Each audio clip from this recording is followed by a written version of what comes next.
If you have an interest in horses and love learning more about horses, the horse industry, teaching, or even managing your own horse business, then you're in the right place.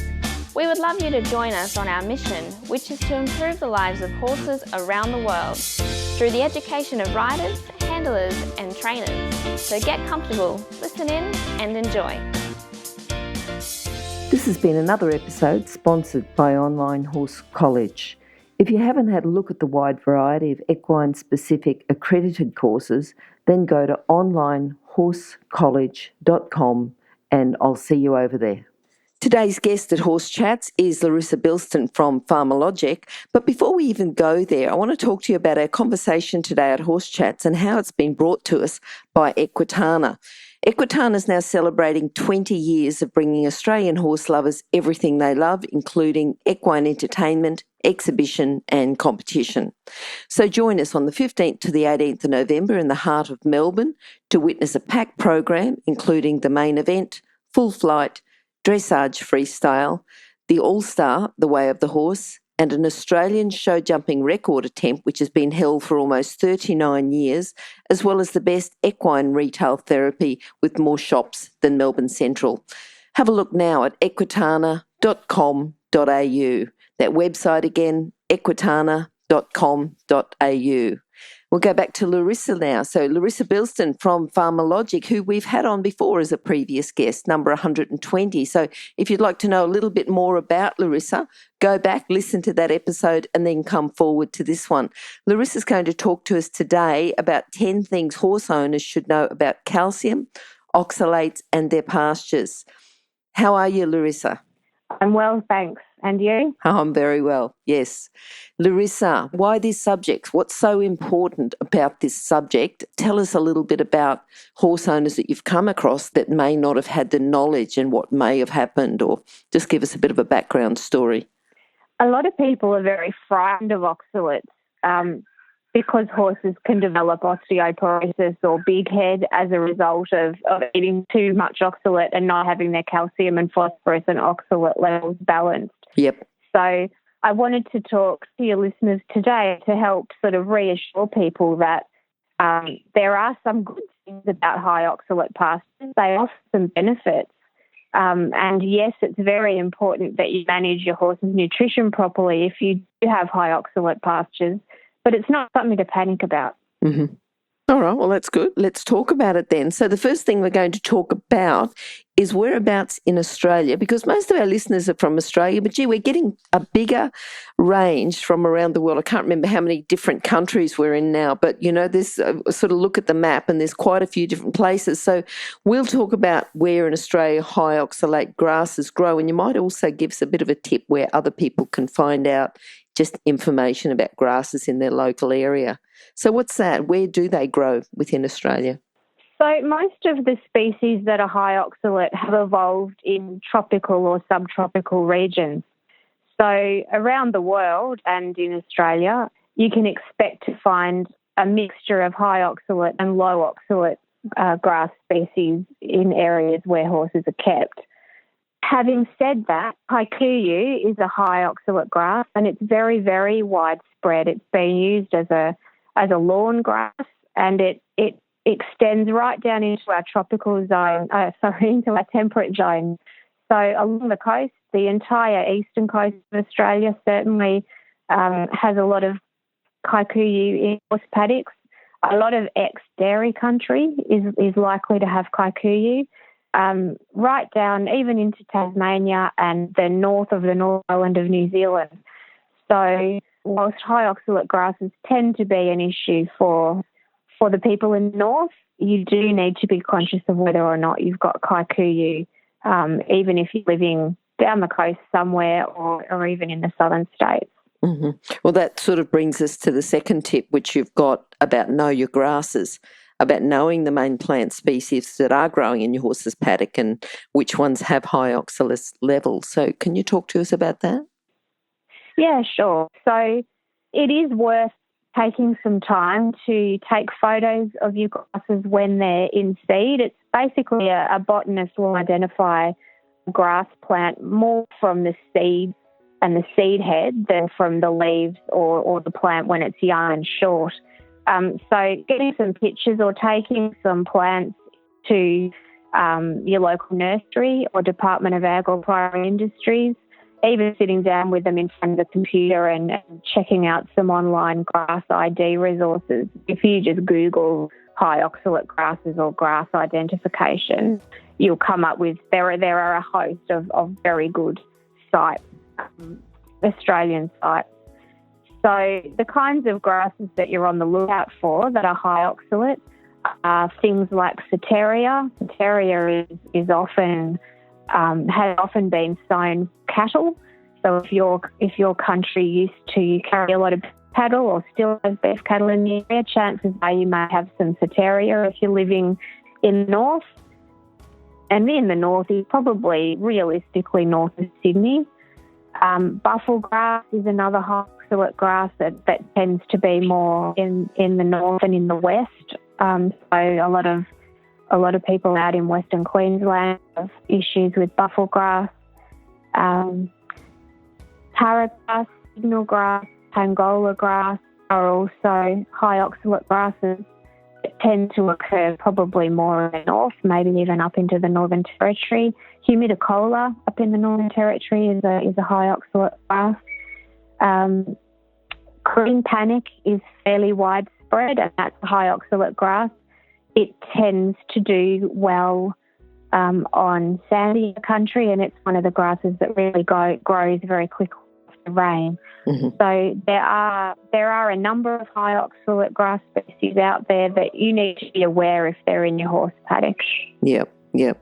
And that's sort of, again, I like the way that you've made these follow on, but the observing the species. So we've got to we should be looking at our horses' behaviour anyway. You know, we should be observing their behaviour and their welfare and the way of going. But you're talking about the differentiation between the species of grasses they prefer to graze. So if there's a couple of different species, which ones do they graze on? And you said here that low oxalate grasses are more palatable. Yes, they do tend to be. So even if you've got a fair bit of high oxalate, maybe you've got 50% high oxalate grass species in your paddock and 50% low oxalate, that's not an automatic guarantee that your horse is consuming 50-50. Mm-hmm. It's quite possible that their natural behaviour is to select the yummiest food. So it's quite possible that when they move into a new paddock, they're eating almost entirely low oxalate grass, and they're only then going to eat maybe the Soteria last if they're desperate.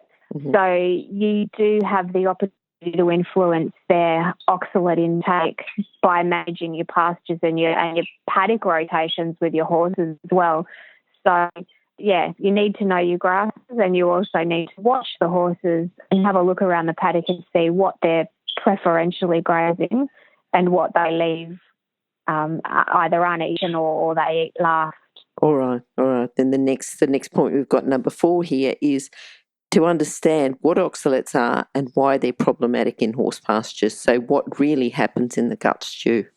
Yeah, so oxalates are a naturally occurring biomineral that have evolved in plants to help the plant regulate its own calcium levels. I also thought that it helps to improve light dispersion within the plant's leaf, so that helps the plant photosynthesize and make its food more efficiently. So whilst we consider oxalates a bit of a pest, the plant has them because they're useful and helpful to the plant.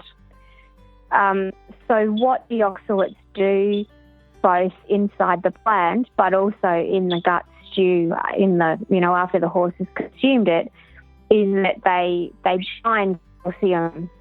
They bind loose calcium ions. So act a little bit like magnets. Each oxalate molecule will grab hold of a single calcium ion if it can find one. Mm-hmm. So I suppose think a little bit like the way nails are attracted to a magnet. You know, they're in there together and they're loose, they're going to come together. Now, once the calcium has bound to an oxalate molecule, it just continues on through the digestive tract and it's going to be passed in manure. So it can mean that even if your horse's diet has 100% the recommended daily intake of calcium, the proportion that gets bound up by the oxalates is not available for the horse to take up and utilise. Mm-hmm. So when that happens, horses can actually mine calcium from their bones in order to keep the calcium levels in other tissues, their blood and their muscle tissue, it's a very highly regulated level. Blood has to have a certain amount of calcium in it, so it will pull it, preferably it will pull it from the gut. Yep. But if it's not available, if there's not enough calcium coming into the bloodstream from the gut, it will mine the bones, and that leads to weak and brittle bones. So effectively what your horse is getting is osteoporosis. Okay. And the condition is commonly referred to as big head disease. The vets sometimes call it nutritional secondary hyperparathyroidism, if you can wrap your tongue around that. But horses can have this condition, this big head condition, without having the swollen facial bones that we tend to associate with the disease.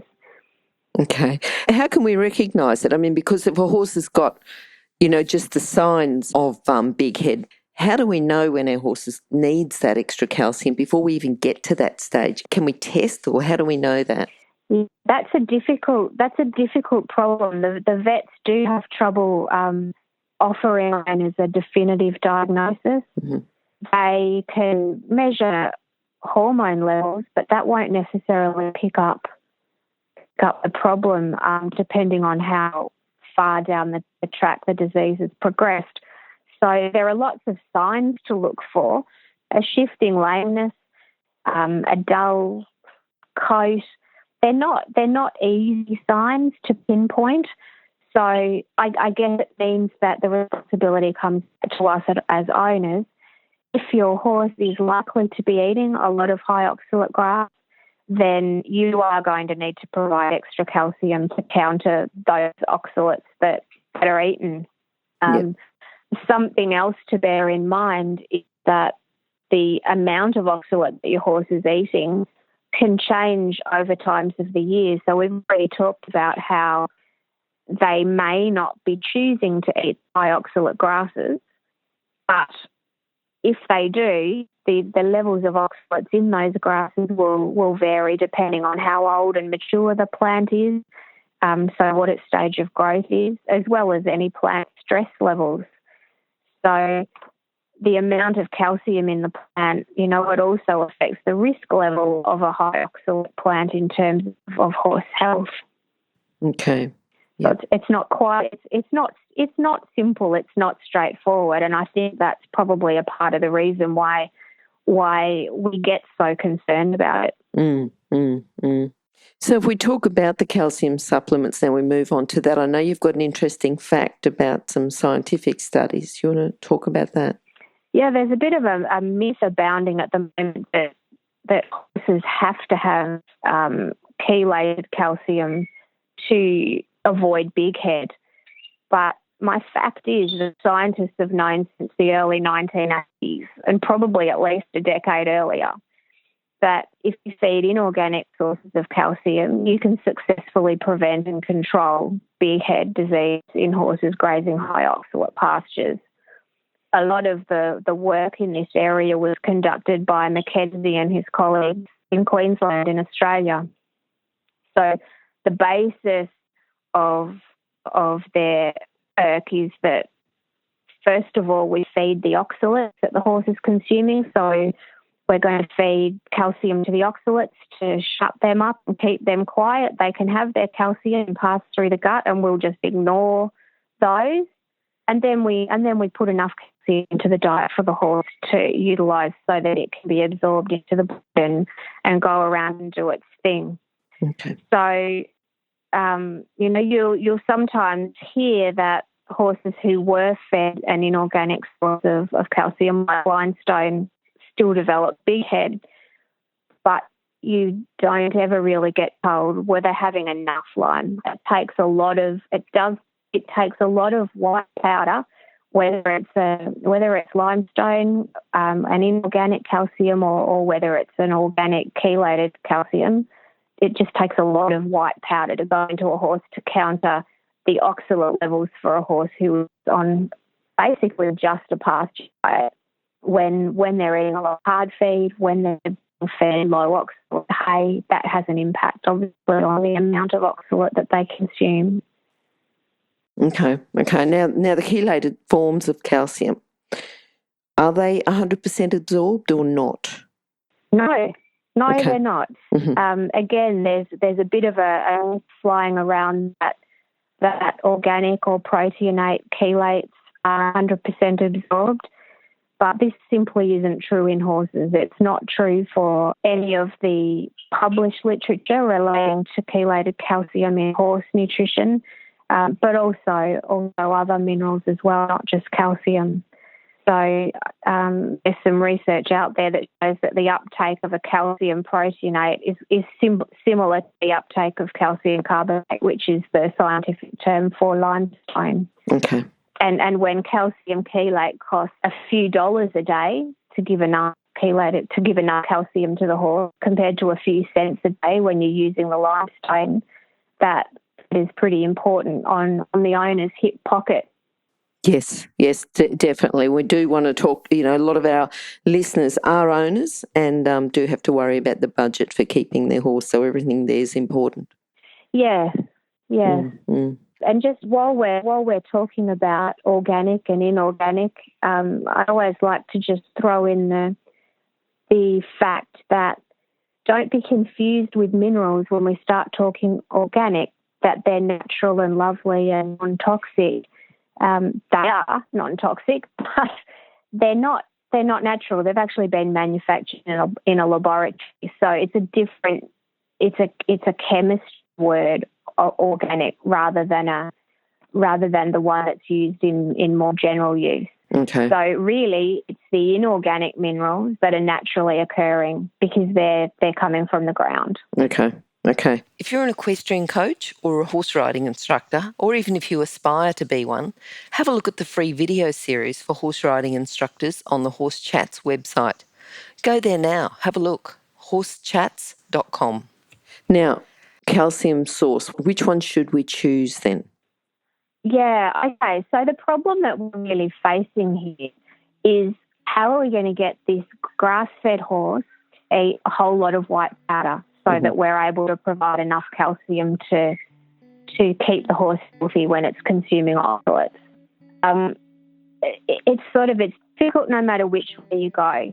So if you choose the limestone, which is the cheapest option by a long shot, yep, a 500 kilo horse, so your average size horse who's grazing a high oxalate pasture is going to need to eat 178 grams of limestone.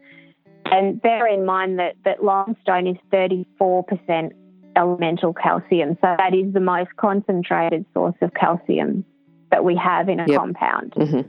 So 178 grams of limestone is giving our horse his recommended daily intake of 30 grams of calcium after we've fed the oxalates. So because the oxalates are able to bind the calcium in the limestone, we need to, first of all, have an estimate of just how much oxalate is being eaten by the horse each day, put in enough calcium so that the oxalate can bind the calcium and pass it through, and then add enough extra limestone to feed the horse.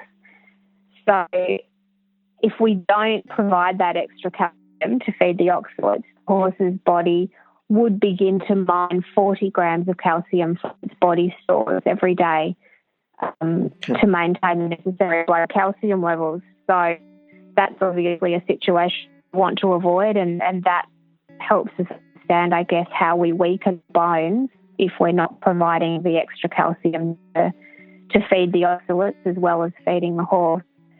Now, if we chose to use DCP, so that's another white powder, that's an inorganic form of calcium, dicalcium phosphate.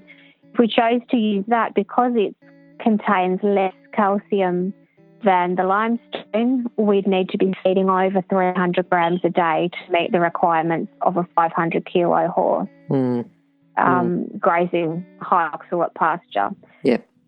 Yep. This is sort of the most extreme case. This is for a horse who is able to get all the calories that he needs from grass alone. So it's not a horse that also is being fed supplementary feeds or extra hay. We can actually reduce the amount of limestone we need to feed by about 10 grams for every kilo of loosened hay fed. Okay. So there are some management tools that you can utilise as well to help reduce that problem of how am I going to get my horse to eat all this white powder. Gosh, that's a lot. That's a lot. Now, talk about the chelated calcium molecules. Tell me some ratios with them. Okay, so most calcium chelates are probably only going to be 15 to 20% calcium. So even though with the chelates we don't have to feed the oxalate because the chelated calcium isn't absorbed by the oxalate molecule, we've only got to get our 500 kilo horse the 30 grams of calcium that is required to meet the recommended daily intake. We still have to feed 150 grams of the proteinate. So because it's only 20% calcium and the rest of it's the protein molecule that's carrying it into the body, we don't really overcome the problem of how we're going to get our horse to eat a lot of powder by using the chelated calcium. So the difference is the limestone we'd need 178 grams. The chelated calcium we'd need slightly less. We'd only need 150 grams, but at 100 times the cost of the limestone. So I just think it's not much of a reduction in the amount of the powder that we're trying to get our horse to eat to offset that much bigger expense. Having said that, most big head supplements or, supplements designed for horses grazing high oxalate pastures do contain a bit of a combination. So most of them will be mainly inorganic mineral salts, like limestone, so your calcium carbonate, possibly some DCP, and then some of them also incorporate a calcium chelate so that the product, it's biologically effective, but it's also affordable. Okay. So, because that's quite a lot to take in, if we know a little bit about big head and making sure that the horses have got a balanced diet. But if we're going to talk about the key management practices to minimise the oxalates and the calcium supplements coming into contact with each other, what would they be? So another way we can reduce how much powder we need to feed is to utilise management practices so that we stop the supplements coming into contact with the oxalate. There are various things we can do to limit the oxalate intake and also to allow the calcium more time in the gut in the period of time when there's not a lot of oxalate in there so that we get a better uptake. So we can do things like, to reduce the amount of oxalate that the horse eats.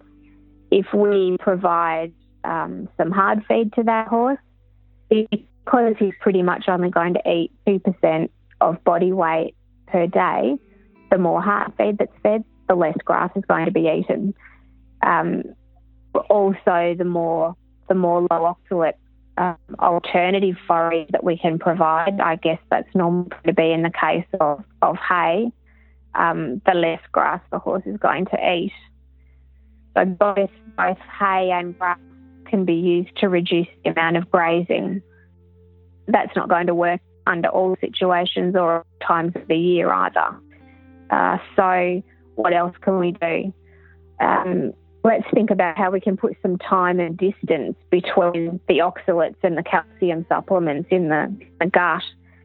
If you've got enough time, or you can organise your life so that you can bring your horse into a yard that doesn't have any high oxalate grass into it, sort of half an hour to an hour before feeding, and provide some low oxalate hay while they're waiting for their dinner, then come back out and give the hard feed or provide your calcium supplement after that period of time, and then try to give the horse another half an hour to an hour of eating low oxalate hay before you let them back out onto the pasture.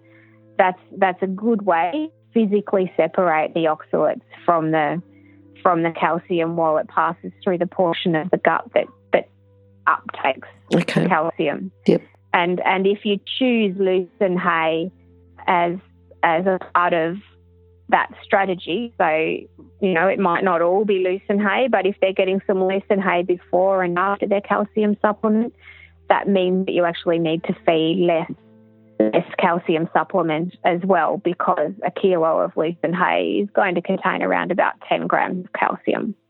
Okay, that's good to know. So it's that lucerne before and after the feed, ideally, isn't it? And it's just a matter of whether you can fit that sort of an arrangement into your life. You need to have the right sort of yards. You need to be able to have the time to bring the horses in and wait for them to eat and then put them back out. But it can make a significant hole in the number of grams of calcium that we need the horses to eat.